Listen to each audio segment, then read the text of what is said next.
Hey everyone, welcome back to the Read Well podcast. This is Eddy Hood, and back by popular demand, and that is a real statement, is Dr. Martin Jacobsen. He is a teacher of linguistics and English at West Texas A&M. Well, I'm having a hard time talking this morning, but he doesn't know this yet, but I've been doing this show for a little over a year now. I've recorded a podcast every week. In fact, last week was episode 52, so I just hit a year. I'm very excited about that, and it has been just fantastic to watch the episode we did recently. It has been our most popular episode so far.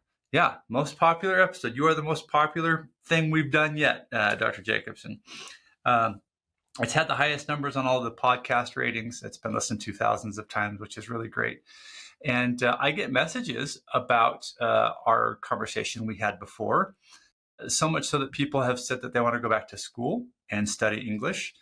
And I've had even one person message me saying she wants to go into linguistics now because that's something that you are interested in and have taught. So she said she might do a little change of careers and she wants to explore the English language and how the syntax comes together and how she can use that. So I just thought you'd enjoy hearing that. And it's just a lot of fun. So how you been? I don't know what to say after all of that. I'm getting started on my inveterate hiking, which I up the number of times I go every week when the summer vacation hits. So I did 5 miles yesterday. Yeah, you're an outdoor guy. Get out there and try to go about 15 a week minimum. In my book club that I'm doing, we're getting ready to read an essay by Thoreau, which is called Walking. I think I mentioned it last time, but it's just this essay on why you should get outside and be in nature and go for a walk. Hey, that's a nice mug you got there. Mug. Look at that great mug.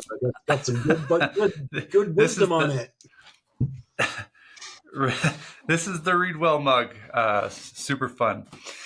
Well, because the last episode went so well, everybody, I decided to reach out to Dr. Jacobsen and ask him if he'd be interested in jumping back on with us. And he was more than kind to share his time and even suggested a topic we could discuss, which is what is it that makes a great book? Not just a good book, but a great book. And that may be literature, but it might be something even more expansive like philosophy or poetry or who knows what, right? And so today, I think what we're going to do is go through some of the notes we have together on our thoughts of what a great book is. I think this is helpful because a lot of times people will message me saying, I don't know what to read. Like what there's so many books. I don't know what I should spend my time reading. Maybe, hopefully, some of this information will help you all today. Yes. Is that fair? Sure. Yeah, good. All right. Well, what do you think, Dr. Jacobsen? Where should we start first when we're answering the question, what is a great book? Well, great is a funny word. And there's a difference between good and great. And I think one of the most misleading notions out there is best, because I don't think a lot of great books make the bestseller list, as it were. I think a great book has to have longevity. It has to endure. And the endurance of a book comes from a series of events. We've already sort of mapped those out, I think, a little bit earlier today. And it's got to have some kind of life of its own to be a great book and to have lived for a long time. So generally, one of the criteria for me for a great book is longevity, that it's been around a while, that, at least 50 years, I think. And that, there are a lot of 50-year-old books that wouldn't reveal themselves as great yet, but a 2,050-year-old book, that's got a better shot at being great. So, they endure for a reason, I guess I would say. And this gets me into some, I think trouble would be too big a word, but it gets me into, I guess, uncomfortable territory sometimes, because I have a bit of respect for the canon. I do think that canons are important, and a long time ago, I did a project. And what we did was we sort of resurrected a book. And the book was called A Keepsake. And there was a series of books in the early 1800s, and they called them keepsakes. and they were basically written for Mm-hmm. leisure reading. And they would have poetry and they would have artwork in them. And it was a nice enough book as far as it goes. And what I did was I wrote the HTML code for the electronic edition of this particular book. But it had top name poets in it. Wordsworth was one of the poets in the book. But it's not a great book. It doesn't qualify as a great book. And one of the things that happens sometimes in literary studies now is that we try to make books great by saying they're great. And I'm not sure that's necessarily always an operative approach. So I think of a great book as something that's, persisted in spite of itself, maybe even at times, to be read over and over and to continually be read and to be reported in the writing of other great authors and those kinds of things. I listed it in there that, great books come from influences and then become influences. And I think that's the mark of a great book. So you hit on this topic of longevity, that it's going to last for a long time, 50 years or more. I was having a conversation last night with a friend about this same topic, oddly enough. And we're in my book club, we're reading The Idiot by Fyodor Dostoevsky right now, which I would consider a great book. Most of what he's written is pretty good stuff. But it's an interesting book because unlike most contemporary works, which are just plot driven, right? There's actions and car explosions and romances, and that's what's keeping the reader turning the page. In The Idiot, the only thing that happens are conversations of people. You have a group of people talking, and they have conversations, and then they leave and go to a different party and they talk. And this is just what happens the entire book. There are no car explosions. There are no, it's the wildest thing, and it's riveting. And we were talking last night, like, why is this book so interesting? And it's because Dostoevsky he's writing about things that are just uniquely human. And he's asking questions that humans are going to be asking for thousands of years if we're still on this planet, right? There are these philosophical questions that we didn't have the answer to back then. We still don't have the answers to them, and so they're still fascinating. And so you can read 600-700 pages of these conversations, and it's just amazing. People are loving this book in book club, and they're laughing because there's like nothing's happening other than conversations. Why are we so interested in this? And I think that book has maintained longevity, as well as Crime and Punishment and other books, because he's talking about stuff that won't go away. It's not just what's popular. He's talking about the same problem. I mean, we brought up Plato and the Republic, right? The concepts of that book. There are so many concepts in there that are still challenges that we're dealing with today. So people are still reading that book. Yes, and ironically, I'm reading Dostoevsky right now too. It's a book called The Landlady. Oh, good. It's a novella.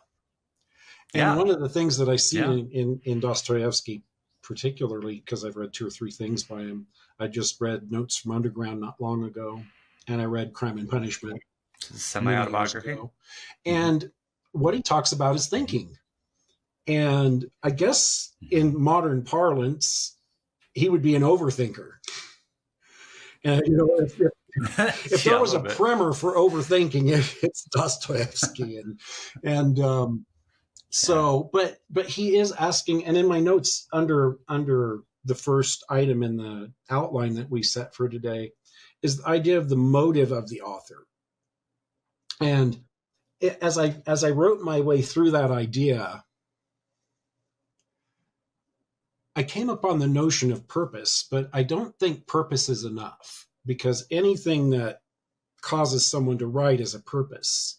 But a motive is a different idea. And generally, a motive is something that you want other people to get something from or to have an influence on somebody else. And it's kind of like that famous Emersonian quote about what you believe to be true for you in your own private heart is true for all men.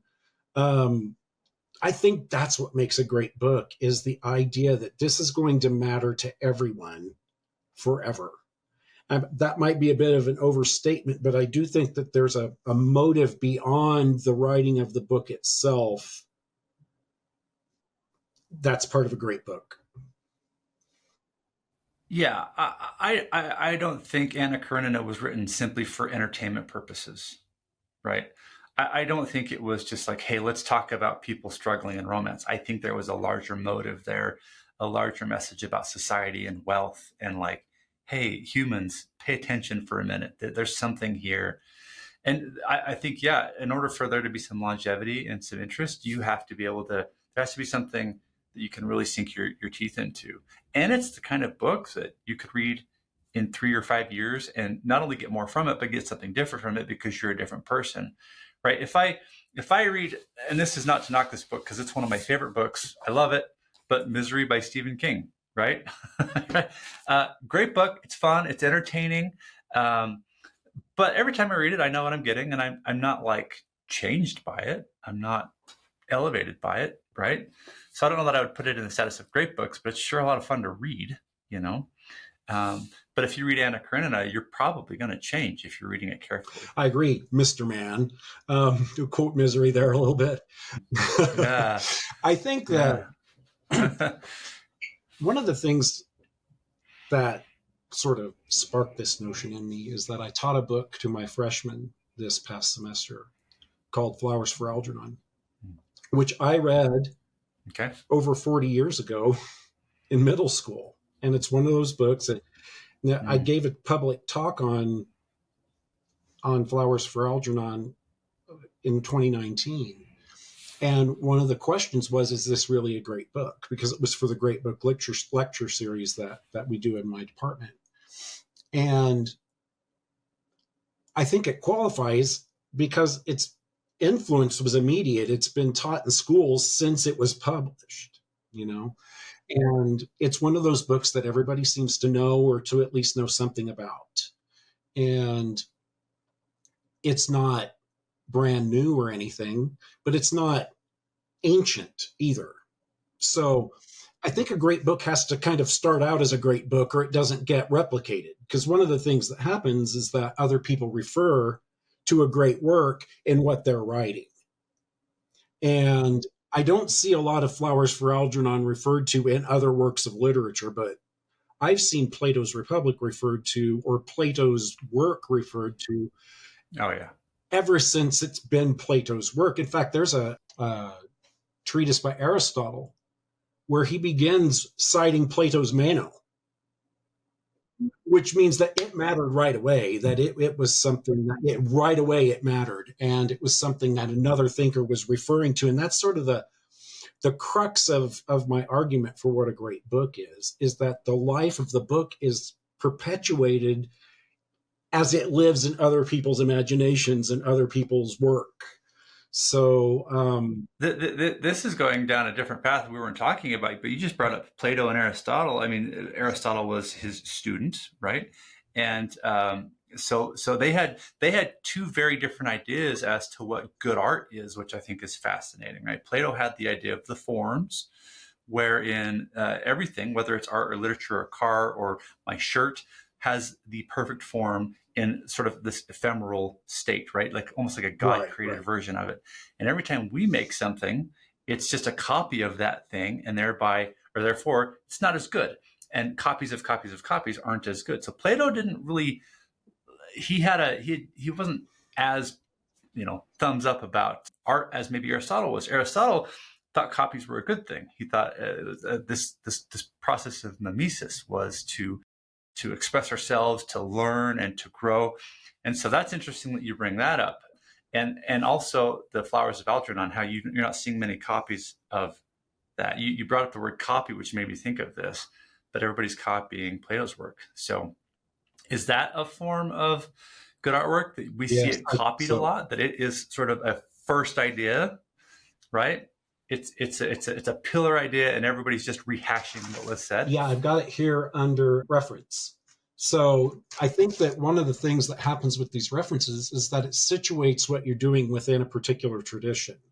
So if you mention Plato in the book that you're writing, you're bringing him along for the ride, and as a sort of consequence, I'm not sure that's exactly the word I want, you're ratifying your own work by quoting Plato in it. You're aligning yourself with that tradition or approach by citing an example of it in what you're writing. So when Aristotle says in Plato's Meno, it says, he's situating himself with Plato. And we see throughout the Western intellectual tradition that people go back to Plato all the time. Or here's another example of that. Almost every freshman class cites Aristotle as its beginning. So if you take biology or psychology or whatever kind of class you're looking at, Aristotle was the first guy who came along and said something about that. So in a way, those textbooks are situating themselves within ancient thought. And Aristotle sort of becomes the spiritual instructor of, introduction to everything. And that's important. I think that's really an interesting thing to note here, is that great books live in other books, that there's this sort of, recapitulation of those thoughts. And it may be something as basic as Maslow's pyramid, right? That basic humanness doesn't stop. So the more we can find that in something that we read, the more likely we are to repeat it. And that's why we see Plato show up in lots of different places, and we see Aristotle show up in lots of different places, or we see the scriptures show up in a lot of different places. And, or Homer, for instance, is another one. The interesting thing to me is that I think Plato actually has Socrates use Homer as an illustration of how art is bad.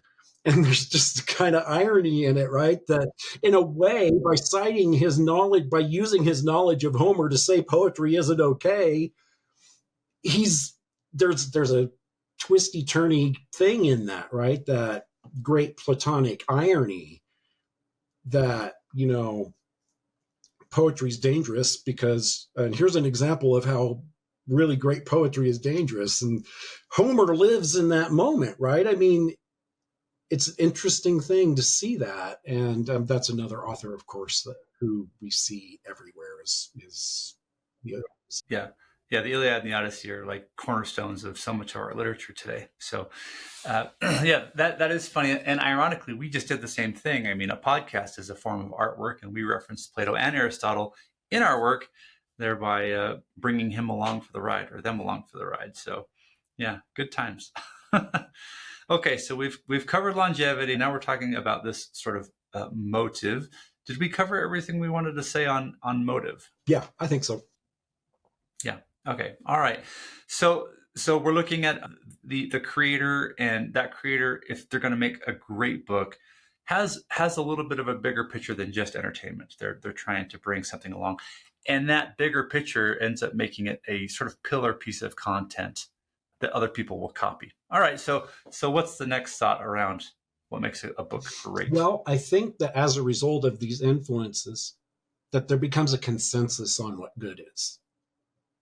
So again, we think of Plato as being amazing because we see his name everywhere, right? And there's a consensus among other writers that I better mention this. Okay. 100 years from now, no knock on the guy, but I don't think John Grisham's going to get an awful lot of ink from other writers 100 years from now. But people will still be thinking about what Dostoevsky said, for instance, or what Dante might have said, or what Plato might have said. And I think that that's what makes, that ratification by not popularity. It's not a popularity contest. The kind of consensus I mean here is that people who are thinking about thoughts are repeating these thoughts. They maybe in the philosophical traditions where we see this the most is that, we either derive from or diverge from this place. And so whether you agree with it or not, you ratify that thinker's, oeuvre, and whether you recapitulate it or reject it. I agree. Yeah. So this is interesting to me, right? Because I think when we're looking at something that's popular, I often think about the amount of work that goes into appreciating a piece of literature or a painting or whatever, right? Dostoevsky takes or Plato takes quite a bit more work to enjoy than Grisham does, right? And so by default, I think humans are like water. We tend to take the path of least resistance quite often. So we're going to default to Grisham. And again, no fault on the guy. In fact, my wife and I just got done watching a string of legal thriller movies, to which Grisham is the author of many of them. She just loves that stuff, and they were fun movies to watch. But I agree, he's probably not going to be referenced in 100 years in other works. But what does that sort of work we have to put in as a reader have to do with making a book great? Yes, Does it that make does. sense? Like, It's a great um, question. it a certain a great book requires something from the reader other than just Right. turning pages. And again, I think the word that you've identified here is entertainment. I don't think a lot of people think of great books as being entertaining. And again, that goes back to the motive of the author. Because while Plato is entertaining and his writing, I mean, it's a mind bind to read Plato. It is. He had more going on there. He wanted to talk to people about what's real, what isn't real. Theory of forms was the turning point in my education. I think I mentioned that last time we worked together. Yeah. But you've got to want to do it. You've got to come to it with a motive of your own. The reader needs a motive. And the motive is to emerge from that work better than you encountered it. If you read Pulp Fiction, you're pretty much the same person you were before you open the cover. But if you read Plato's Republic or The Idiot or The Inferno or something like that, I mean, if you're doing your job, you can't come out of that and be the same. You bring that with you. You bring what you learned from that with you, or you bring the purpose that the author had in that work with you. And as you mentioned earlier, you can go back to it 5 years later and it's not the same thing when you reread that. If you read Plato, I read him about every 5 years, the Republic about every 5 years. I read the Apology once a year. I read the Phaedo every 2 or 3 years. And you come out of it differently. And then when you reread it again, you've got the experience of having read it once. So you're sort of influenced by the book you've already read. When you reread a book, it's a whole different thing. And that's another thing that makes a great book, I think.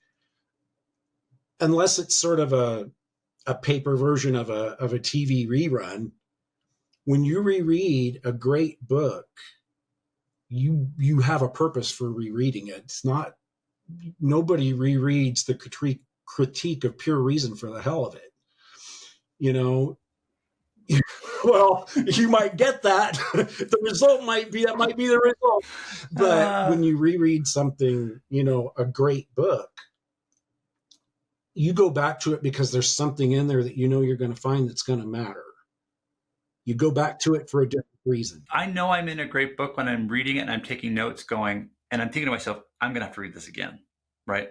I'm already planning on reading this book a second or a third time just because I know that one pass is not going to be sufficient for this thing, right? And I like that you pointed out that if we do our job well as readers, then we'll come out differently. I don't think we see reading as a form of work, but you're right. When we come to a book and we treat it like a career or a profession, and we're going to sit down and be serious students about it, we definitely can come away sort of deeper understanding.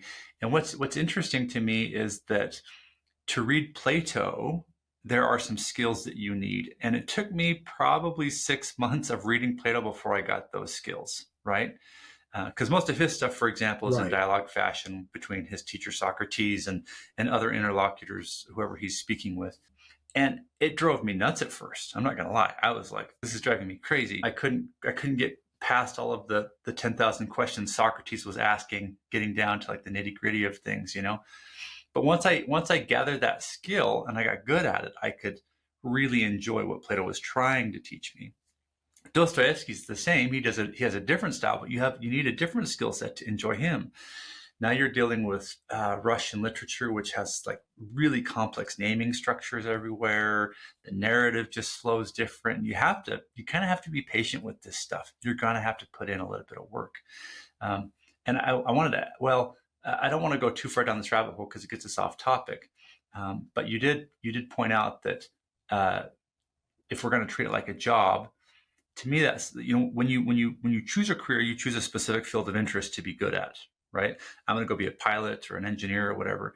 I think reading needs to be that way a little bit because there are just too many books to read. And if you're going to bounce around among all of these books and read them lightly, you'll never gain the skills to read Plato. You'll never gain the skills to read Dostoevsky. You really kind of need to hone in a little bit and say, I'm going to specialize a little here. I don't know what you think. I think about you're that, right. but these great books take work. That's right. Yeah. And I think that's what we try to teach in literature classes, is the approach to a book, that it's not just read the story and tell me what you thought of it. So when we read something like, when I teach literature, which isn't very often anymore, I teach the ancient Greek literature, which is where my love for Plato sort of resides, I guess. And we do Homer and we do the dramas and that kind of thing. And the first thing I do is I teach them about the milieu from which it emerges, right? So we talk about ancient Greece, we talk about Greek speaking regions and all those kinds of things. And they have to be able to, the students have to be able to connect what's in that text with where that text came from. So there is some work that has to go into that. And you do have to understand where the author wrote it and when. And so kairos is what the Greeks call it, time, place, situation kind of thing, where, this book came from somewhere. And that somewhere matters, whether it's temporal or physical. Something else I was thinking about as you were talking, you mentioned the word entertainment, how we were sort of jamming on that concept for a minute. It's interesting because, again, if we read Misery by Stephen King, the book itself will entertain you by default. It's just what it's designed to do. If you read The Republic by Plato, it's not necessarily designed to entertain you the same way. But what's weird? When anybody comes across the allegory of the cave as an example, you always get the same result, which is, oh my gosh, like their mind just like explodes, and people will talk about that for days, and they'll just share it with their friends, and they'll work through it together. And that was written thousands of years ago, and so it's a different form of entertainment. And that's what I want to get across to the readers is you might not be having car chases, but you're going to walk away from the book thinking about the book. And it's not, it will stay with you, and it will open up doors you didn't know you had. Whereas, a thriller was like, oh, that's great. Now let's go make dinner. Right. And it doesn't really stick with you. So it's a very different kind of. I think a great book occupies you. Yeah. It occupies your thoughts. It occupies your mind, and it probably activates your thoughts.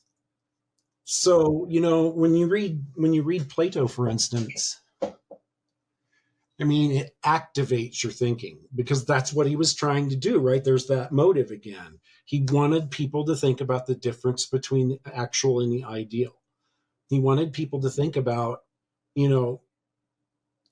thoroughly identifying what you're talking about. That was really the main thrust in almost all of Plato is, what the hell are we talking about?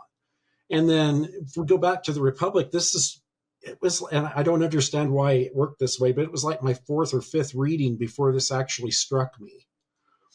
But the part of the Republic that I got caught up in was the divided line. And I just think that idea is so great. And my colleague who teaches philosophy says that the divided line is the best illustration of Plato, but the cave is the best illustration of philosophy. And that's a very interesting thought, I think. And of course, the cave is the dramatization of the divided line, right? And there's a lot of discussion of education and what is education and who gets it and what should it be? I mean, very detailed description of what the curriculum should be for a statesman. I mean, that's really interesting how that works. And then at the end, in book 9, he starts criticizing all these forms of government that he lived near. He does. I mean, he was talking about his neighbors in a way. He talked about tyranny and timidity and The all Spartans these, and democracy. He didn't like democracy and oligarchies. And it was a polemic. It was a contemporary purpose that he had, but there's a layers in that book. And I have that in my notes that I think layers are the way of deploying the depth of a great book. Because a great book will have depth to it. It's got more going on than entertainment. And I think those layers are deployed through the use, the depth is deployed through the use of layers. So when Plato tiers these things the way that he does in the Republic, we get the way to criticize first, right? Because that's what the philosopher king is supposed to have. Then we get something to apply it to. All these forms of government that Plato had to deal with. It's really interesting how there's a theory practice thing going on there, but it took me a long time to understand that was what he was doing. And it was very interesting to me to have that discovery. And again, a great book, it hides the ball a little bit, and you've got to go find it. Yeah. So that reminds me of two things. So first of all, for people listening, Dr. Jacobsen used the term polemic, which is the concept of a written piece that essentially attacks a cherished thought, right? A belief or a thought that says, hey, this is wrong. You need to be aware of this. It's a written critique of something. And that's what the Republic is. He was critiquing the structure of his government, which he's coming from Athens. So it was a democratic government. He didn't like that. A little different than what we think of democracy today, right? But it was a government completely of the people. And back then, if you were a man, you were able to sit on the seat and be a part of the democracy and vote and what have you. And then he had these other people that were pestering them, the Spartans, right? And the Spartans were always at war with Athens. The Spartans had an entirely different way of running their government. They were an oligarchy, which means that they were run by a very select few, the best of the best, who made all of the decisions, and everybody else was either servants or warriors that just did what they were told. He saw value in both, right. And he tried to kind of bring them together and say, here's a better way of doing this. So he's telling everybody, hey, you're wrong. Here, let's try this out. But he knew his theory had flaws. He knew, I get that this isn't going to be perfect because human beings would have to not behave like human beings for my idea to work, right? They can't be selfish. They can't be all of these things. But he wrote essentially this critique of things. And the reason why I'm sharing all of this is because before we had mentioned that a great book becomes pillar content for something. Well, he planted a pillar in the ground and said, here is an idea nobody's thought of, and it's just going to eradicate everything that we're talking about. Go think about this, right? And we're still talking about it. Still thinking. Here we are today.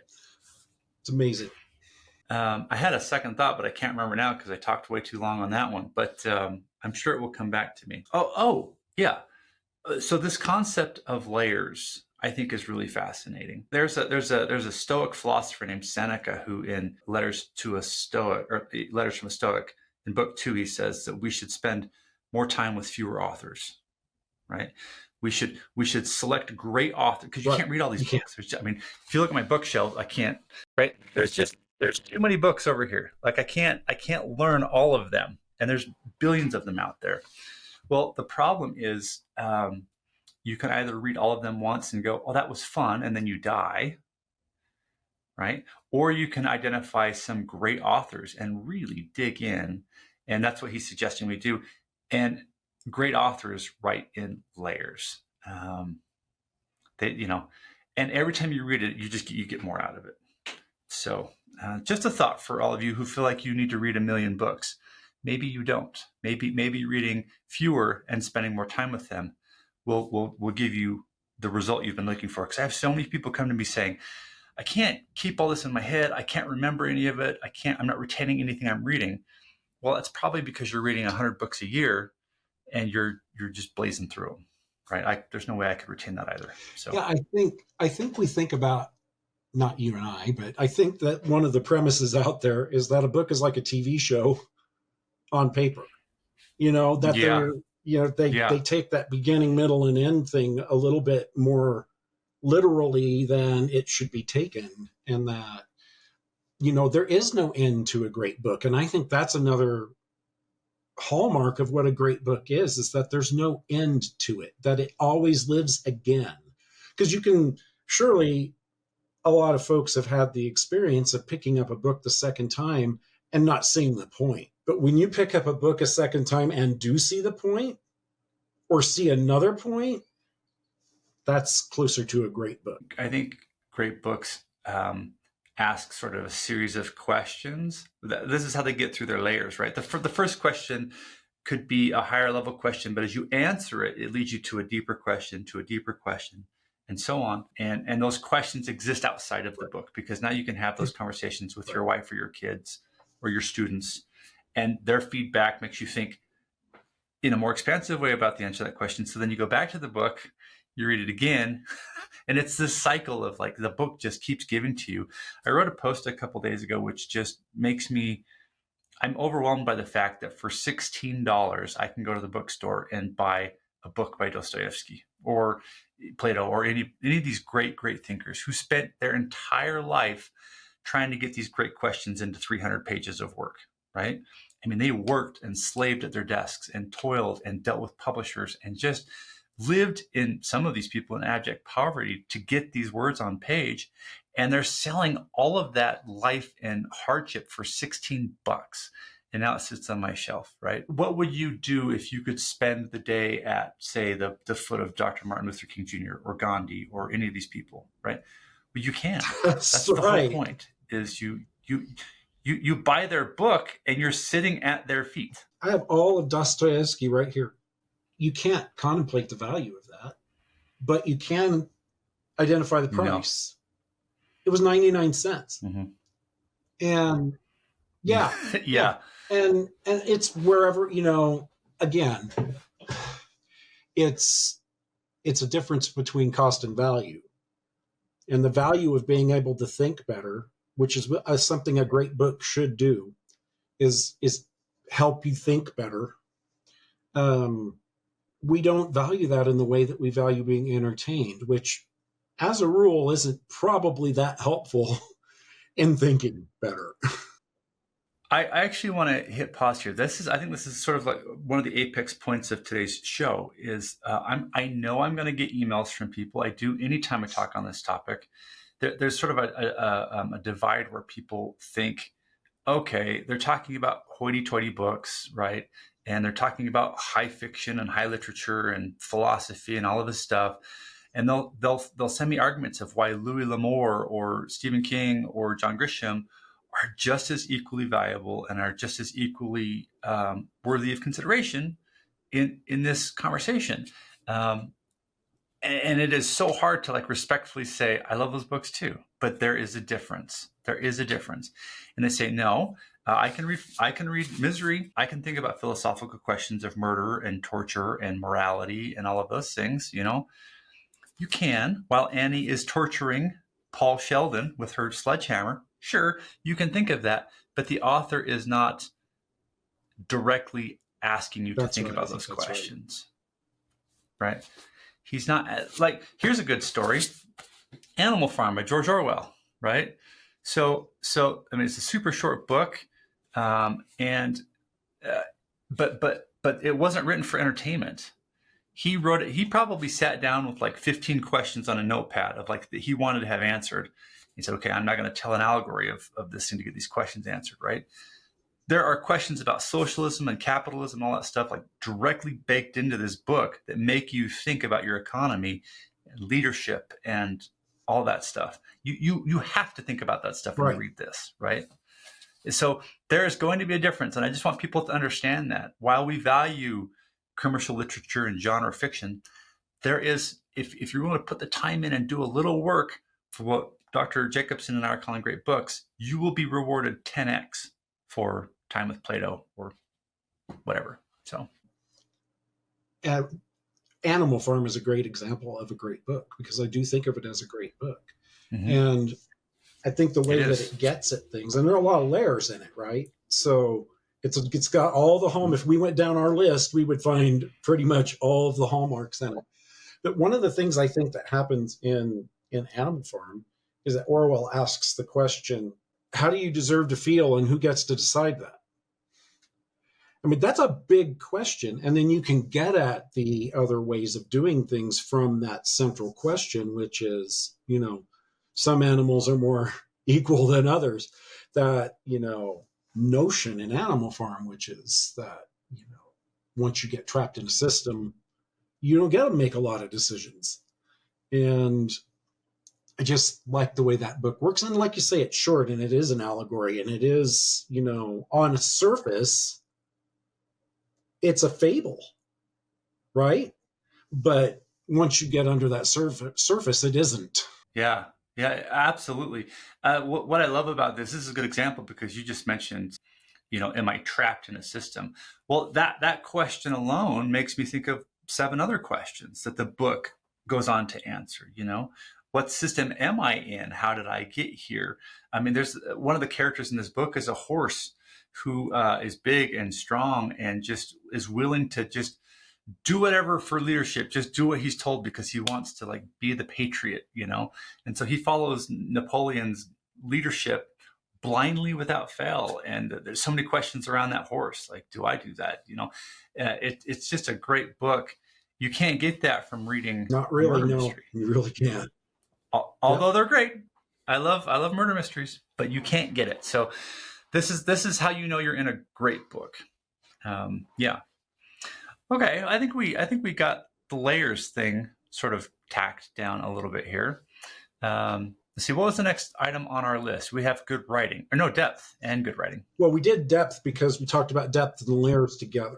Yeah. So, but just to summarize, depth is when you've got more to the book than meets the eye. Okay, literally, the words on the page are saying more than the words on the page are saying.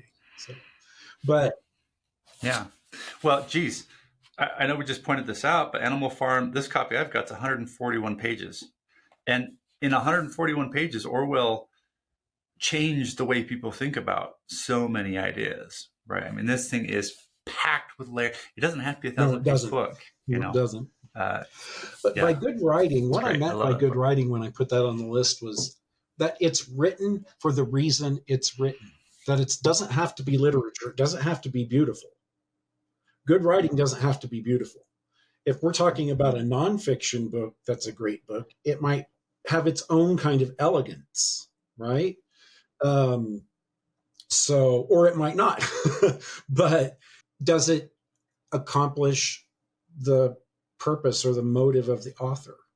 Did they use the writing to accomplish the purpose that they set after?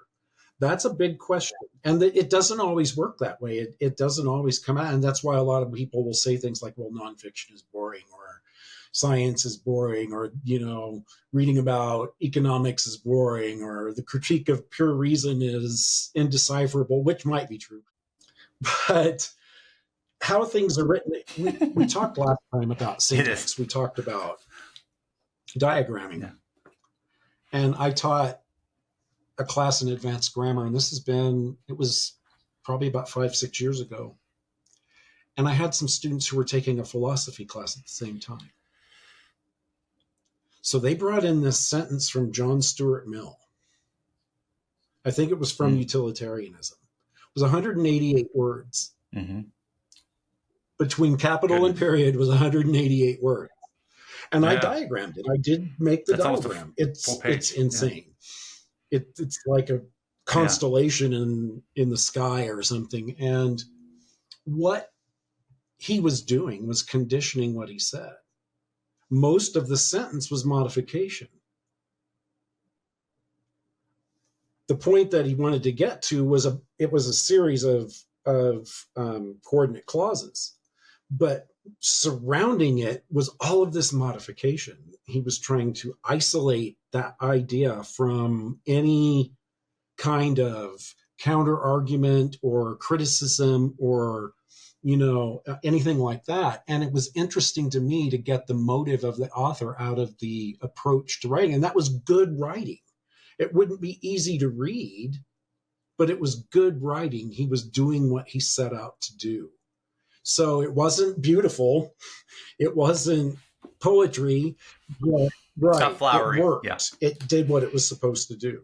Okay. So this is important. Right. We think flowery. We think this sort of prose of like moving and bringing in all of the senses. But what you're suggesting is that good writing is more than that. That good writing has purpose behind it, and that the author has thought, "What am I trying to accomplish?" And they're grabbing you by the hand and walking you down a path versus letting you kind of just wander in the woods. And you also brought up philosophies. This is one of my favorite books in philosophy. I return to it again and again. It's called Knowledge, Reality, and Value. And it's by Michael Huemer, Dr. Michael Huemer. He teaches at the University of Colorado philosophy. He has for like 20 years. The guy's brilliant. But I just want to read one small sentence here to give you all a sense of why I like this book so much. Because if you've read any philosophy, most of it is pretty sort of amorphous, sort of out there, esoteric sort of stuff. You really have to think a lot to try and get this. But here's Dr. Huemer saying, "You might have noticed that the above branches seem to overlap with each other in several ways. If you notice that, you're correct.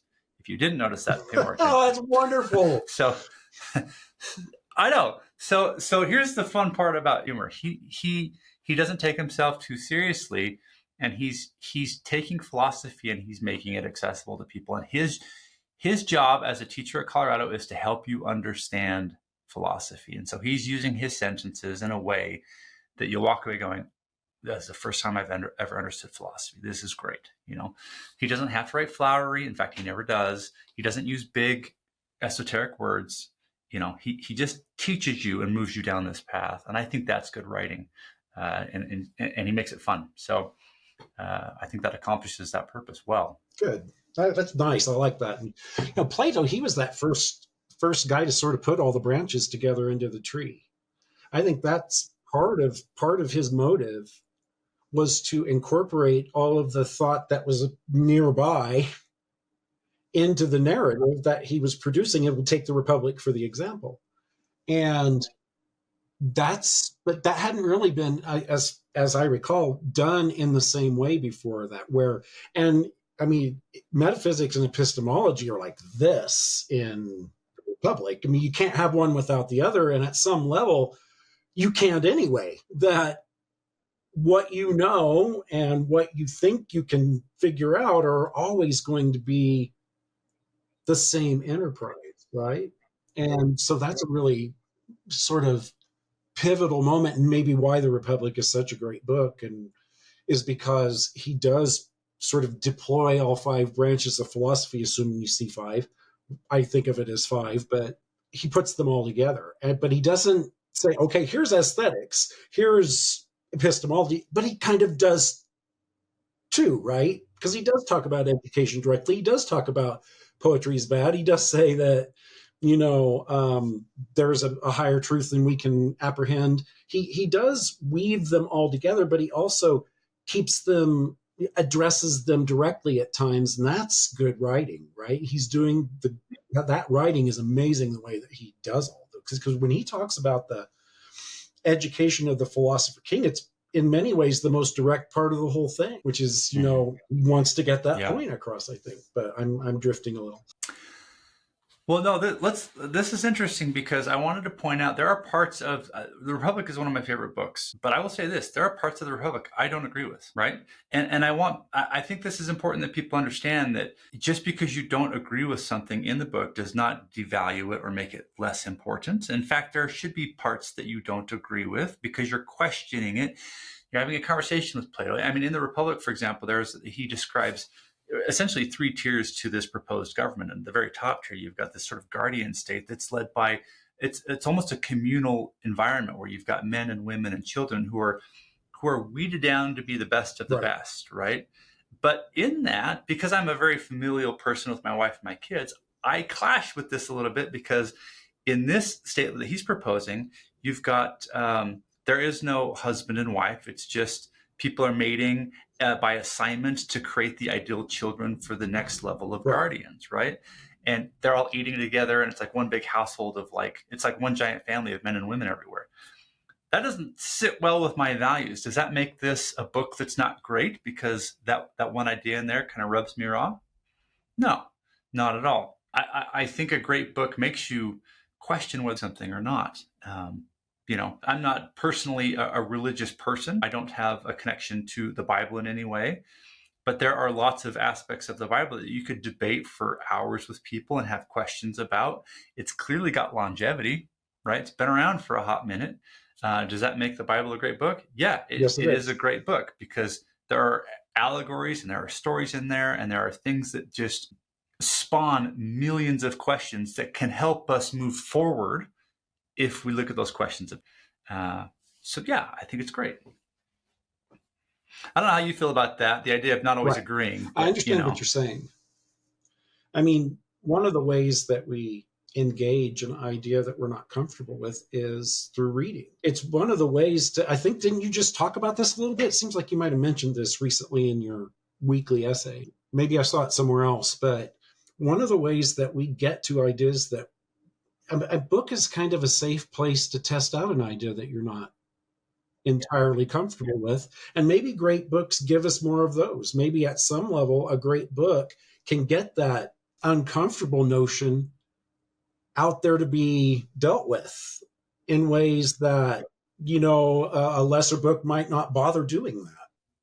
Well, yeah, I mean, we're all coming to whether it's a movie or a book or a podcast. We're all coming to those art forms biased. We all carry personal biases, and we suffer from this thing called confirmational bias. Right? We're looking for pieces that already support what we believe in. And a book has this really beautiful ability of showing you the other side of the argument in detail, and if you're willing to be an educated reader, you might just learn something. And it's still there later.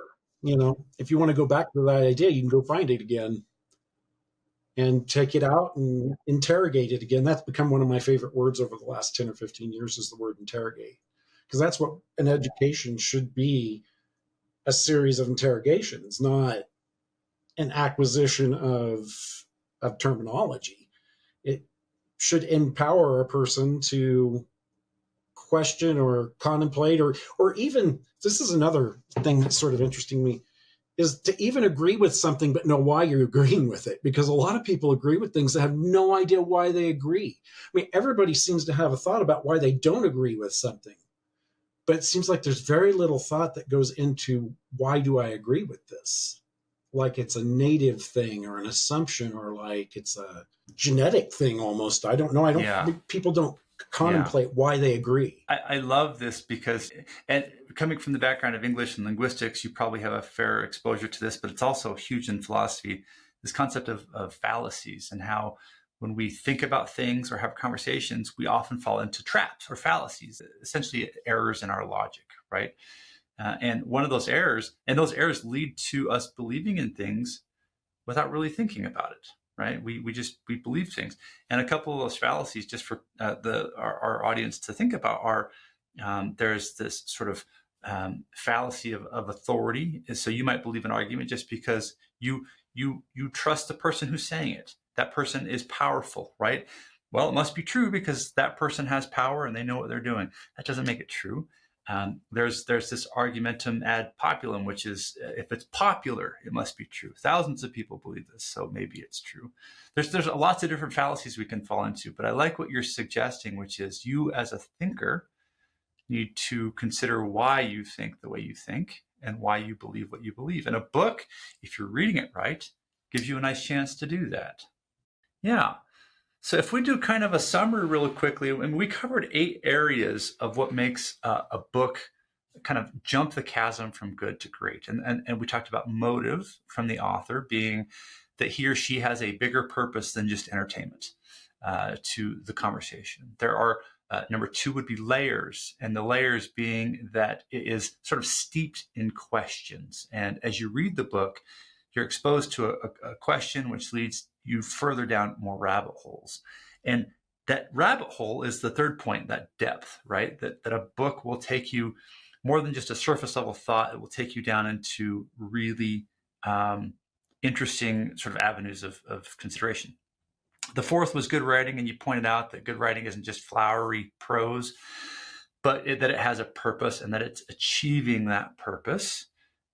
You mentioned for number 5 that that great book is being referenced by other books, right? It is a pillar work that other people now cite or use because it has become essentially part of thinking or tradition. And so then we have this consensus, and by that you meant that lots of people turn to this work, not just one or two authors, but it has been around for a long time, which is the eighth idea here of this longevity. The book's been around for more than 50 years. It's made a dent on humanity, and it will probably be here for a very long time, still asking questions. Is that a fair summary of what we've talked about today? I'm just curious. I would love to just give the reader. I always like to give the readers a specific book recommendation before we go, and I'm gonna give a book recommendation here. But and if you want to make the Republic yours, but it would be fun, I think, for us to think of what are some books or a book that have sort of achieved some of these ideas for us personally. You know, if you're listening to this and you want to go to the bookstore today and buy something, what should you get? Right? What's worth your time? Clearly, we're talking about the Republic. Are there any other books or even a single book that you felt, wow, this really checks all the boxes? I think the Bhagavad Gita is one of those books that, because it's in the package of poetry, but the discussion that Arjuna and Krishna have in the middle of that battlefield, that idea of, and the interesting, this is something that we just mentioned a minute ago. The interesting thing about this is that Arjuna kind of falls into a fallacy that Krishna has to correct, but we don't like the correction at some level, especially as modern Westerners, I think. We don't like the resolution to the problem, right? But it's interesting how Arjuna instructs, or how Krishna instructs Arjuna to that. It's the Bhagavad Gita. And the beauty of the Bhagavad Gita is it's like 50 or 60 pages. I mean, you can get that snapshot, and it's really, it's like, I think of it as the New Testament of Hinduism. And it's even got some sort of New Testament feel to it. It's the same kind of moment, I think, in that particular religion. So that would be when I've taught that one several times, and it's always been a good one. The Inferno, Dante's Inferno. I mean, you need to buckle down to read Dante's Inferno. It is not fun by any particular stretch of the imagination. And the thing about the Inferno, and I can go on a long time about this, but it checks all these boxes. It's got the layers, and it's got, it's essentially a summa. And a summa is a book that tells everything about something. It's a completely comprehensive expression of a particular way of thinking or something. And what Dante does in the Inferno, it can be two different kinds of summa. First of all, it melds together classical and Christian thinking. It's not one or the other. When you go to hell, all bets are off, right? Second, though, it's also at once a description of the late medieval and the early Renaissance moment. It got that border. It's written in Italian. It's also got, discussions of interesting thing about the Inferno, although we see a lot of specific instances of people being punished for transgressions and so on. He talks about intent as being the problem.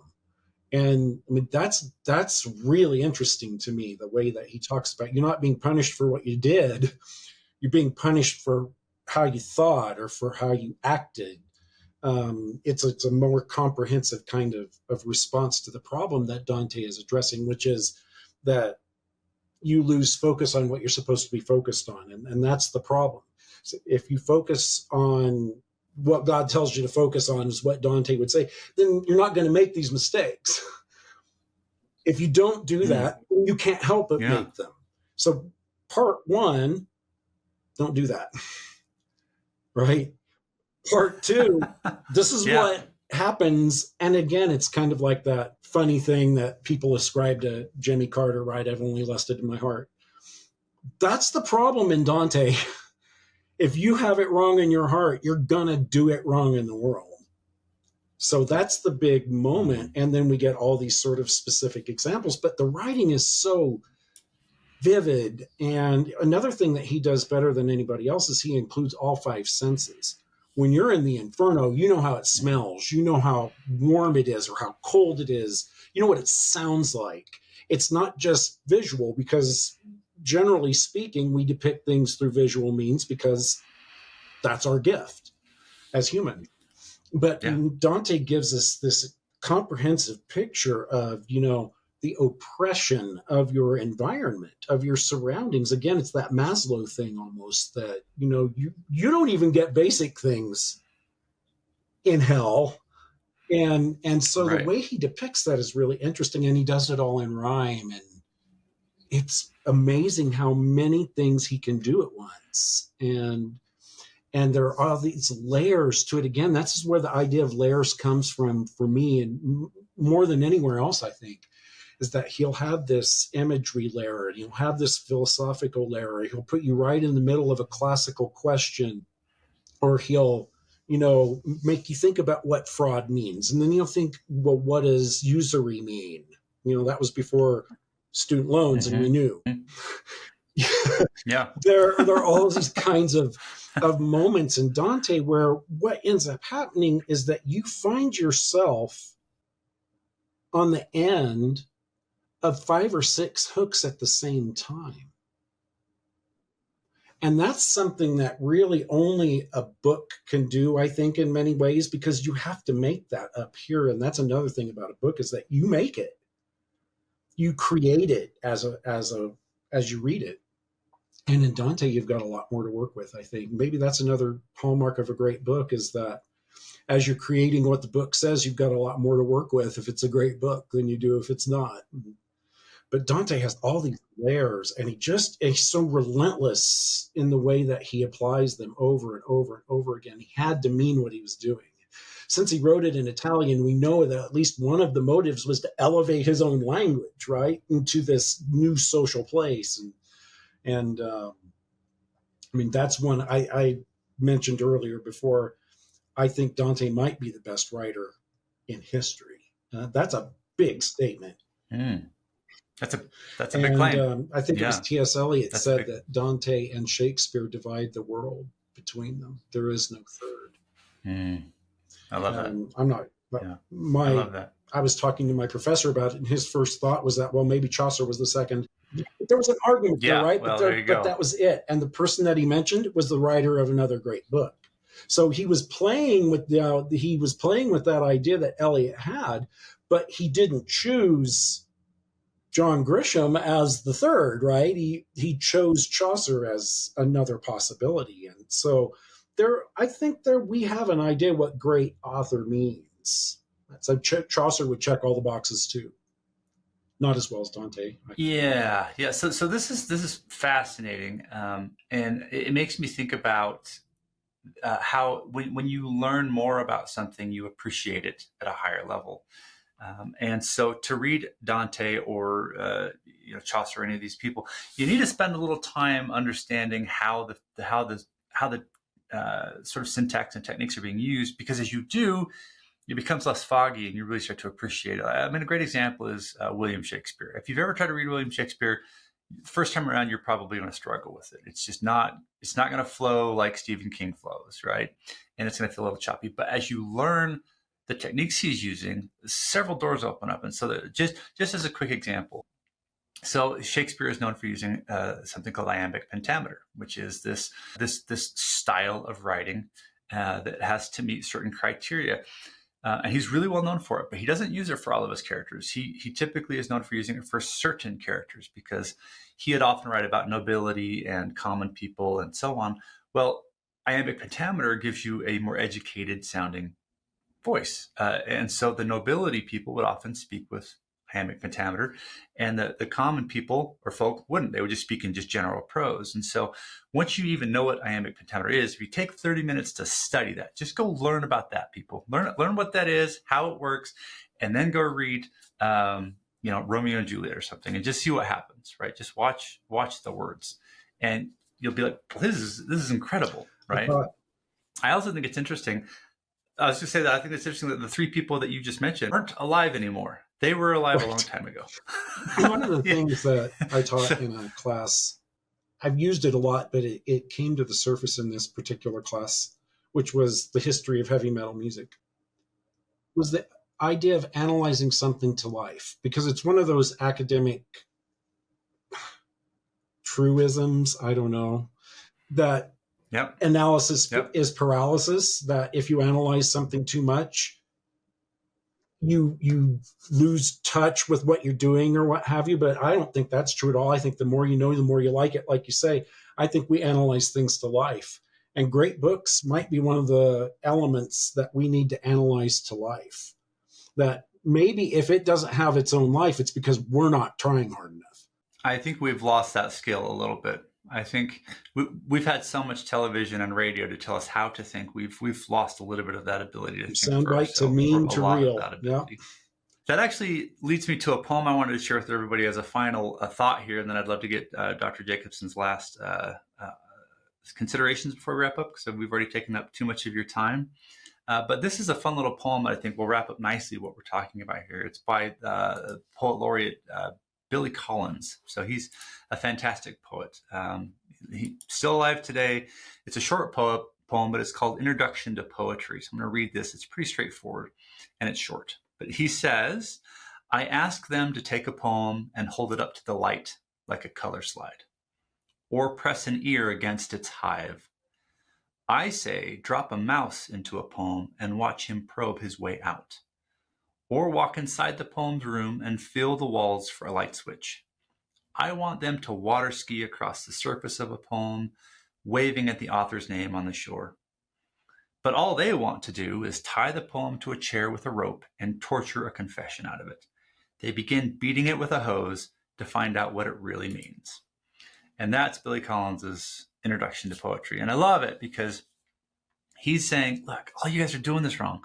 You're coming to poems or Dostoevsky or whatever with a hose, and you're just trying to figure the thing out, and you're trying to force a confession out of it. But these great books, these great poems, these great works of art require you to be a little bit like that mouse in the maze who has to run through the corridors and scratch at the walls and double back and speed up and slow down and smell and try to figure it out. And eventually you'll find your way out, and you'll have explored the whole maze. And that's what a great book does.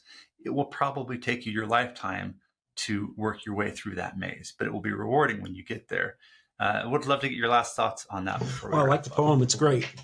And I like the idea of it because if a mouse runs through a maze, and that's what Flowers for Algernon is about, really, is measuring intelligence. And there's a mouse in the book. Algernon is a mouse. And I'll stop now because I won't stop if I don't. When you come up against all the wrong answers, you ultimately find the right one. Or if you come up against all the dead ends, you finally find the way that you're going. And that's, I think, the metaphor that the poet you are citing here is giving us, is that, don't try a direct line to the food pellet. That's not the purpose of reading anything, is to get the food pellet, right? The purpose of reading something is to exercise your intellect. It's to, and I think books give us ways to do that regular life doesn't. I think that we can experience things through books, especially great books, that aren't available to us elsewhere. Okay. So, it may not be easy to read through a great book, but it's the challenge, it's the intricacies that make it a great book. And if you don't give it its due diligence, then it won't be a great book to you. So that's one of the problems with a great book, is you can cancel it out if you want to. I mean, it's really easy to just give up. But and you almost have to read it through once and then start again to really understand how great it is. But don't despair because you might run into a blind alley or a circuitous path. It doesn't mean that you're wrong. It just means that you figured out what it wasn't. That's just as important as knowing what something is. if you see a book and you think, I'm going to willingly enter this because I want to spend time thinking. I'm tired of living my life just watching television. I'm tired of just dealing with social media. I want to use my brain. And I think we all hunger for that. And a lot of people will knock on my digital door and say, what do I read? I don't even know where to start.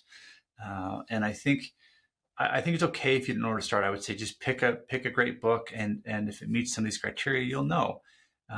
But like Dr. Jacobsen said, these books may not be as entertaining as what you're used to, but when you put the effort in, the entertainment goes up tenfold.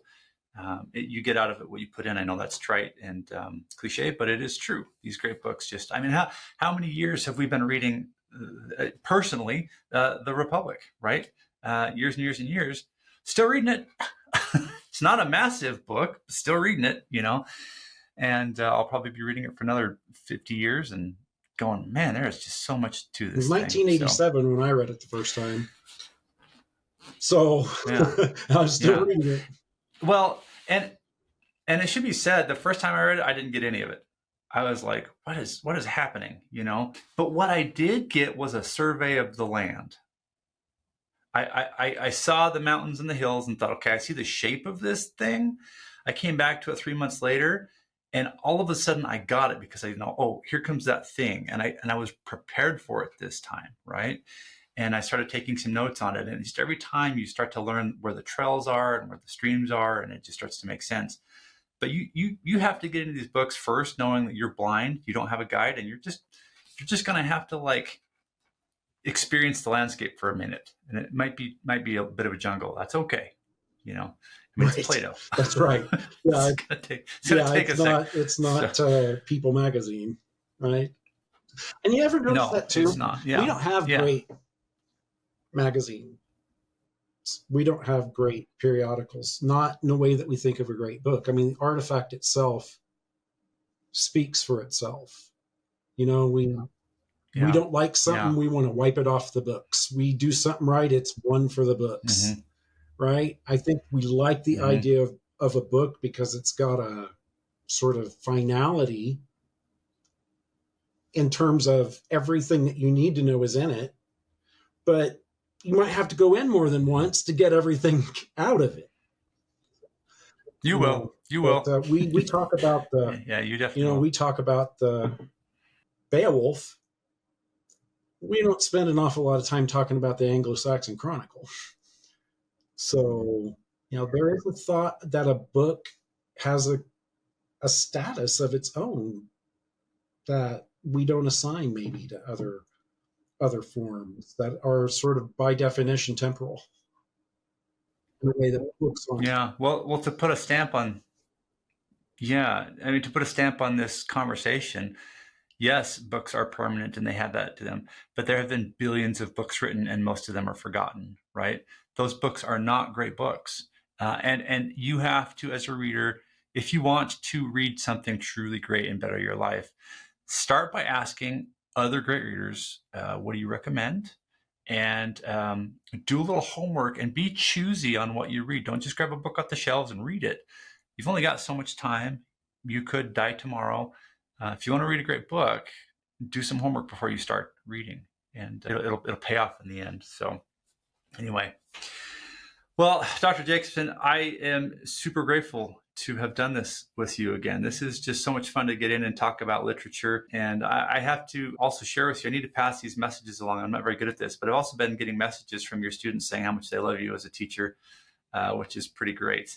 You've had a big impact on people's lives in your classroom, as well as on the Read Well podcast. As I mentioned at the beginning, I've had people telling me they want to go into linguistics now and study sentences and figure out the English language and just make a career out of it, which I think is fantastic. So people want, I think, intellect in their lives. They want to feel like they're using their brains. They want to feel like they're not just waiting to die. And what a great opportunity to pick up a book and use your mind the way it was meant to be used. So any final thoughts for I don't think today? So. Thanks for having me on, and I'm really gratified to hear that we were such a hit. Yeah, it's great. Good.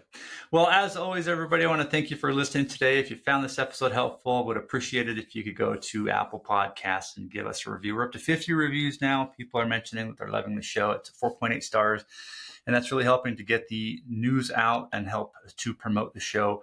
And as always, if you're interested, you can go to the readwellpodcast.com, and up in the navigation there, you can click on the word community to join my private reading community. We have reading clubs there and all sorts of fun stuff. So if you find that helpful, I'd love to meet you there. And until next week, as always, read slowly, take notes, and apply the ideas. We'll see you next time.